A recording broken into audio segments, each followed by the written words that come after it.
ఆత్మ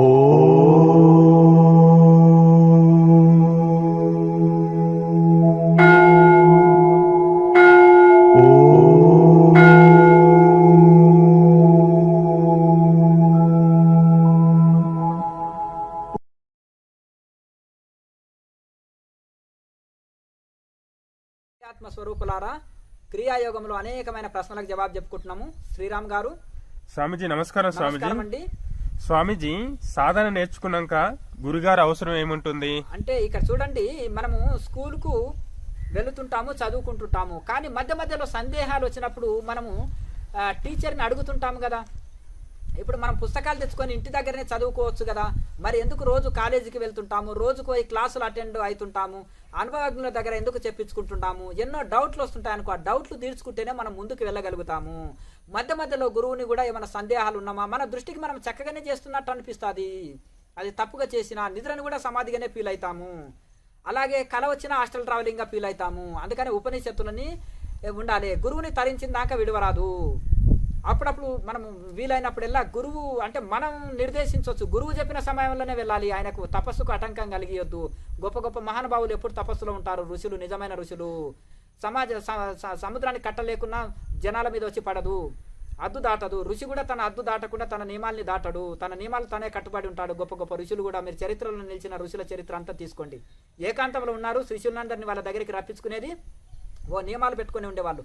అట్లా వారు గురువు నిర్దేశించిన సమయంలోనే, వారు చెప్పిన సమయంలోనే వెళ్ళి డౌట్లు తీర్చుకోవాలి, సాధన చెక్ చేయించుకోవాలి, చక్కగా చేస్తున్నానా తెలుసుకోవాలి. సమాధి ఏది, నిద్ర ఏది, హాస్టల్ ట్రావెలింగ్ ఏది, కళ ఏంటిది, అసలు నేను చక్కగా చేస్తున్నానా, నిద్రపోతున్నానా, ఎట్లా ఉంటుంది, ఇది మనకు తెలియదు. కొత్త విద్య.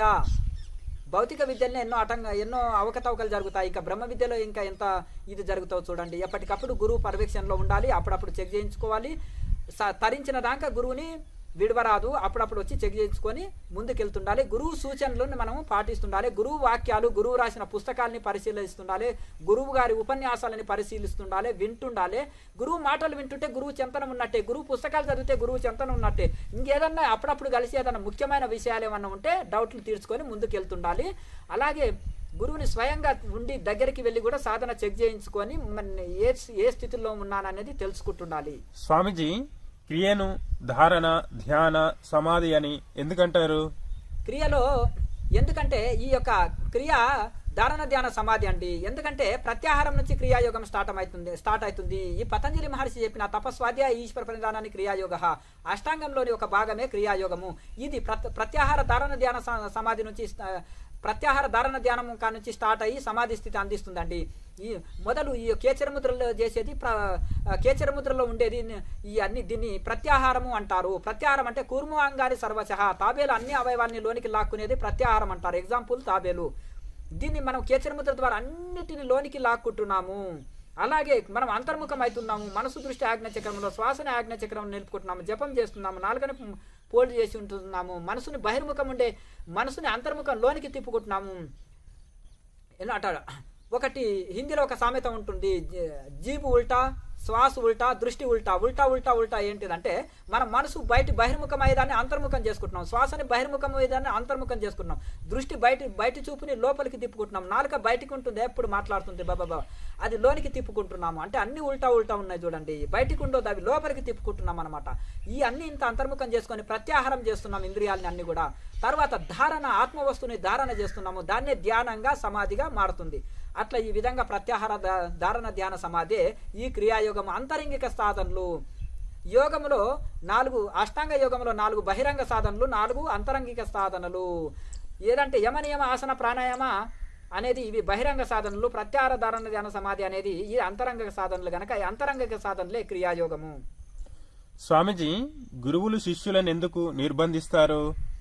అది వాళ్ళకి అనిపిస్తుంటుంది. పిల్లవాడికి చాక్లెట్ తినకు, ఎక్కువ రోగం పాడవుతుంది, ఆ సంపులో పడిపోతావు, అక్కడ ఉంటుంది, ఇక్కడ తిరగకు, అక్కడ తిరగకు, రోడ్లో యాక్సిడెంట్ అవుతుంది అని తల్లిదండ్రులు నిర్బంధించినట్టే ఉంటుంది. నిర్బంధించడానికి కానీ అతన్ని చక్కగా బాగుపడడానికి శిల్పాన్ని బాదినట్టే ఉంటుంది, ఆ బండరాయిని బాదినట్టే ఉంటుంది శిల్పి. కానీ ఆ యొక్క ఎష్టాల్ని తొలగించేస్తే చక్కగా శిల్పం అయ్యి ఇది అవుతుంటుంది. చవుడు అది మన బండకేసి బాదినట్టే ఉంటుంది వస్త్రాల్ని. కబీర్ దాస్ అంటాడు గురువు చాకలి అంటాడు, దోబి అంటాడు. ఎందుకంటే బండల్ని సరుపు నీళ్ళలో ఒక రోజంతం బాగా నానబెట్టి బండకేసి బాదుతుంటాడు. ఆ బాదినప్పుడే మురికి అంతా పోతుంది, శుద్ధంగా వస్త్రం అవుతుంటుంది. గురువు చాకలి బట్టలు ఉతికి వాడే బండకు బాదుతుండ్రి పూర్వకాలంలో. అట్లా ఆ విధంగా దాన్ని చక్కగా చేసినప్పుడు అయా ఒక పరాన్ని గురువు దగ్గర మేము ఆ శిక్షణ పొందినానికి ఇంగ్లీష్ బాగా మాట్లాడుతున్నాం, హిందీ బాగా మాట్లాడుతున్నాం, మ్యాథ్స్ బాగా వస్తుందండి. ఆ గురువు దయా ఇప్పుడు ఈ స్థితిలో మంచి ఆఫీసర్ని ఉన్నానంటే మా గురువులు అట్లా ఇది చేశారా అని పూర్వకాలం వాళ్ళు చెప్పుకుంటుంటారు చూడండి. ఎందుకంటే ఆ గురువు దగ్గర అంత మంచి శిక్షణలు పొందినామని అంటారు. ఇప్పుడు హిమాలయాల్లో ఆ మాత్రం ఆ గురువుల దగ్గర అంత కాళ్ళ కింద మెదిగినట్టు మేము ఆకులు పూలు తిని ఉండగలుగుతున్నాము. ఆ గురువులు మాకు పెట్టినప్పుడు తిట్టుకోవచ్చు, కొంచెం దూషించుకోవచ్చు, ఏం గురువు అయ్యా ఇంత చేస్తున్నాం, మేము జంతువులమో ఆకులు తినమంటాడు, అలాగే మమ్మల్ని ఎన్ని కష్టపెడుతున్నాడు అనుకోవచ్చు. కానీ తర్వాత గురువు మహిమ తెలుస్తుంది. గురువు ఉన్నప్పుడు గురువు విలువ తెలియదు, గురువు పోయిన తర్వాత గురువు మహిమ తెలుస్తుంది. గొప్ప గొప్ప గురువులను కూడా అంతే, వాళ్ళు పోయినాక గుర్తించారు లోకము ఇంత పెద్ద గురువులు ఉన్నారా అని. అట్లాగే తల్లిదండ్రులు కూడా ప్రతి ఒక్కటి మనకు నియమాలు చెప్తుంటారు, బాగా చదువుకో అంటాడు, అది ఇది చెప్తాడు, ఆ నియమాలు చెప్తారు. తండ్రి అంటే పడదు పిల్లలకి, ఆ శత్రువుని చూసినట్టు చూస్తుంటారు. కానీ తండ్రి నువ్వు పెద్ద ఆఫీసర్ అయినాక మా తండ్రి అయ్యో మాకు ఇన్ని నియమాలు పెట్టినందుకు నేను కష్టపడి చదివి చేసినాను చూడు, వాళ్ళ తండ్రి స్వేచ్ఛగా వదిలిపెట్టినందుకు వాళ్ళు చూడండి ఏమి చదువుకోకుండా విధవలయ్యారు అని అనుకుంటాం. అట్లాగే ఈ విధంగా మనము మొదలు మనం బాగుపడట కోసమే కదా, మనం తరించుట కోసమే కదా. ఇప్పుడు మొదల ట్యూషన్స్ చెప్తే ఇంకా మనము చదువులో ముందుకెళ్ళము, 4-5 ఆగిపోతాము. ఏమి చెప్పకుండా నిరంతరం చదివితే మనము మంచి ఇదవుతాం. టీచర్ జాబ్ అయినాక అంత ఇంకా పాఠాలు చెప్పడమే కదా. అలాగే టీచర్ అంటే స్టూడెంట్ టీచర్ అవుతాడు, కోడలు అత్త అవుతుంది, శిష్యుడు గురువు అవుతాడు, సమయం అవుతుంది, సేవకుడు నాయకుడు అవుతాడు, టైం అవుతుంది. అంతా కూడా ఓపిక పట్టాలి. పెరుగైన దాకా ఏం చేయాలి, గోరువెచ్చని పాలలో తోడి వేస్తాం, తోడైనా కదలకుండా ఉండాలి, ఉట్టి మీద పెడతారు అందుకనే కదలొద్దని. అప్పుడు పెరుగు అయినది, పెరిగినాక చిలికినాకనే వెన్న వస్తుంది, వెన్న అయిన తర్వాత నెయ్యి అయినాక మరి ఆ పాలలోకి వచ్చిన నెయ్యి పాలలో కలవదు. బ్రహ్మజ్ఞానం వచ్చిన తర్వాత ఇంకే ఈ ప్రపంచంలో ఇంకేది ఉండదు. ఆ బ్రహ్మజ్ఞానం వచ్చిన తర్వాత ఇంకా నువ్వెంతమందికైనా బోధించుకుంటూ ఉండు, అవధూతగా నుండు, సంస్కారతగా నుండు, ప్రచారం అన్న చేయి, యోగము ధ్యానం ప్రచారం చేయి, అందరికి శిక్షణలు ఇవ్వు, మఠాలు కట్టు, ఇంకేమన్నా చేసుకో. కానీ కొత్తలు మాత్రము కొంతకాలం ఏకాంతంలో తీవ్ర వైరాగి అయి తపస్సు చెయ్యి. వివేకానంద స్వామి 6 సంవత్సరాలు పాడుబడిన బిల్డింగ్లో కఠోర తపస్సు చేసినాక వచ్చి వేదాంత వ్యాప్తిని చేశాడు, ఆధ్యాత్మికని వ్యాప్తి చేశాడు. జీసస్ క్రైస్ట్ 17 సంవత్సరాలు కఠోర తపస్సు ఇజ్రాయి కొండల్లో కూర్చున్న తర్వాత వచ్చి ప్రచారం చేసుకున్నాడు. 15 సంవత్సరాలు కఠోర తపస్సు చేసిన మహమ్మద్ ప్రవక్త వచ్చి ప్రచారం చేశాడు. మలయాళ స్వామి తిరుమల కొండల్లో గుహలో ఆకులలం తింటూ 12 సంవత్సరాలు ఎవరు కనిపించకుండా కఠోర తపస్సు చేసినాక వచ్చేసి వ్యాసాశ్రమాన్ని 300 ఆశ్రమాలు స్థాపించి ప్రపంచమంతా ఆంధ్రదేశంలో ఆంధ్ర తెలంగాణ రాష్ట్రాల్లో 300 ఆశ్రమాలు స్థాపించాడు. సత్యసాయి బాబా ఒక 6 సంవత్సరాలు ఒక పాడుబడిన గుహలో బాగా తపస్సు చేసుకొని వచ్చేసి ఎన్ని మఠాలు కట్టాడు. అట్లా మఠాలు కట్టొద్దని ఎవరన్నారు, ప్రచారం చేయొద్దని అన్నారు, స్వేచ్ఛగా ఉండొద్దని ఎవరన్నారు. అప్పటి వరకు ఓపిక వహించండి. కొంతకాలము గురువు చెప్పిన మాట ప్రకారం కఠోర సాధన చేయండి, చేసి ఒక ఆత్మజ్ఞానులు పొందండి, తర్వాత ప్రచారం చేయండి, ప్రపంచ దేశాలంతా మఠాలు కట్టండి, బ్రాంచీలు చేయండి. గురువు ఆనందపడతాడు కదా. పరమహంస యోగానందాన్ని వెళ్ళి విదేశాల్లో పోయి వ్యాప్తి చేయని వాళ్ళ గురువే పంపించాడు. ఎందుకు? కొంతకాలం తపస్సు చేయించి. రామకృష్ణ పరమహంసని గారు కూడా తపస్సు చేసిన తర్వాత వివేకానంద స్వామికి స్వప్నంలో వచ్చేసి వెళ్ళు విదేశాల్లో ప్రపంచ దేశంలో దీన్ని వ్యాప్తి చేయి, నువ్వు సమాధి సుఖము నీ సుఖమే నువ్వు కోరుకుంటా అంటున్నావు, నిన్ను వచ్చింది దీనికోసంగా నిన్ను చేరదీసింది, దేశానికి ఉపయోగపడన్నారు. గురువులే ఆదేశం చేస్తారు ఆ సమయం వచ్చినప్పుడు. ఆ విధంగా మనం ఈ లోపల మనం ఏదో పేరు ప్రఖ్యాతుల కోసమో ఇంకేదో ఇది చేయాలన్న కోసమో ఇంకేదో ఇది చేయాలనుకోండి. తాను తరించిన వాడు లక్షల మందిని తరింపజేస్తాడు. తను బీదవాడు ఇతరులకు ఏం దానం చేయగలుగుతాడు. కోటీశ్వరుడు 100 మందికి దానం చేయగలుగుతాడు. ఆత్మజ్ఞాని 100 మందిని తయారు చేయగలుగుతాడు, 100 మందికి ఉపయోగపడతాడు. అట్లా అందుకనే తను తరించిన వాడు అందరినీ సంతృప్తి పెట్టగలుగుతాడు, ఎన్ని ఉపమానాలన్నా చెప్పగలుగుతాడు, ఎంత అయినా అనుభవంతో బోధించగలుగుతాడు. అట్లా ఎంత ఇదైనా చేయగలుగుతాడు. ఇప్పుడు మనం కొత్తగా ఉన్నాము, అప్పుడే సాధుపోయిండు, ఏ గురువు తాను ఆ గురువు మఠాలకు వస్తే సేవ చేయాలి, ఎవరు ఉంటున్నారు ఆయిగా ఎట్లో కాషాయం బట్టలు కట్టుకొని మనంతటా మనం గురువు అనిపించుకోవద్దా అని అనుకుంటారు అనుకోండి. అనుకున్న తర్వాత ఏం చేస్తాడు, ఒక మఠం కట్టుకున్నాడు. ఆ మఠం నడిపేయనికే సంకల్ప శక్తి లేక చాలా పెద్ద బీదవాడికి పెద్ద ఏనుగు ఇచ్చారంట.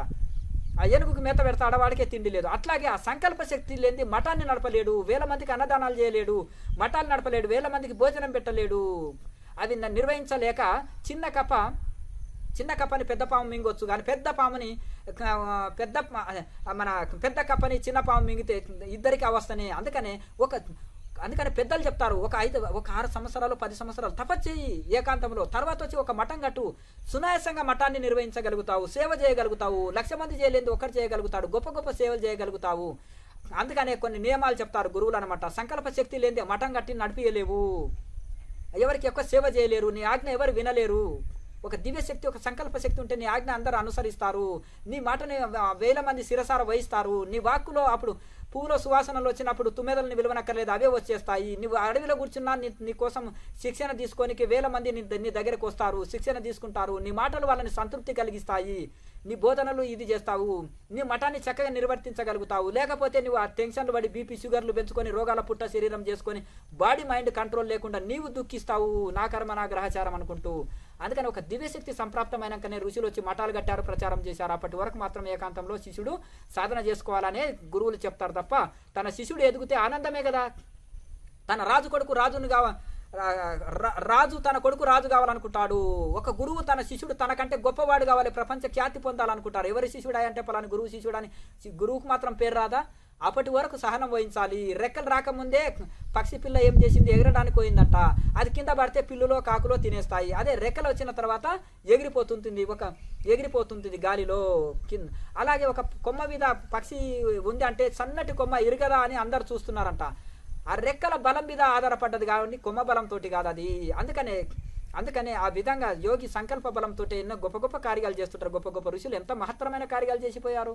మీకు లోకంలో చూడండి, ఒక వివేకానంద స్వామి 1,00,000 మందితో సమానం, ఒక సత్యసాయిబాబా 1,00,000 మందితో సమానం. 1,00,000 మంది చేయలే, సామాన్యులు చేయలేని కార్యం వాళ్ళు చేసి చూపెట్టారు. ఆ సంకల్ప శక్తిలో అంత బలం ఉంటుంది. లీలలంటే అగ్నిలో కూర్చోవడం, నీళ్ళలో కూర్చోవడమే, లేకపోతే అన్నం తినకుండా ఉండడం, ఇదే లీలలు కాదు. ఒక సంకల్ప బలం కూడా. ఒక యోగి ఒక సంకల్పం చేసిందంటే దానికి రామబాణం లాగా తిరుగు లేకుండా ఆ కార్యము లోకంలో నెరవేరిందంటే అది సంకల్ప శక్తి, అదొక సిద్ధే. చాలా మంది ఇది అనుకుంటారు. వాళ్ళ సంకల్పాన్ని, వాళ్ళ సిద్ధిని దానికి లోక కళ్యాణార్థం అట్లా ఋషులు వినియోగిస్తారు. లోకా సమస్త సుఖినో భవంతు. ఓం.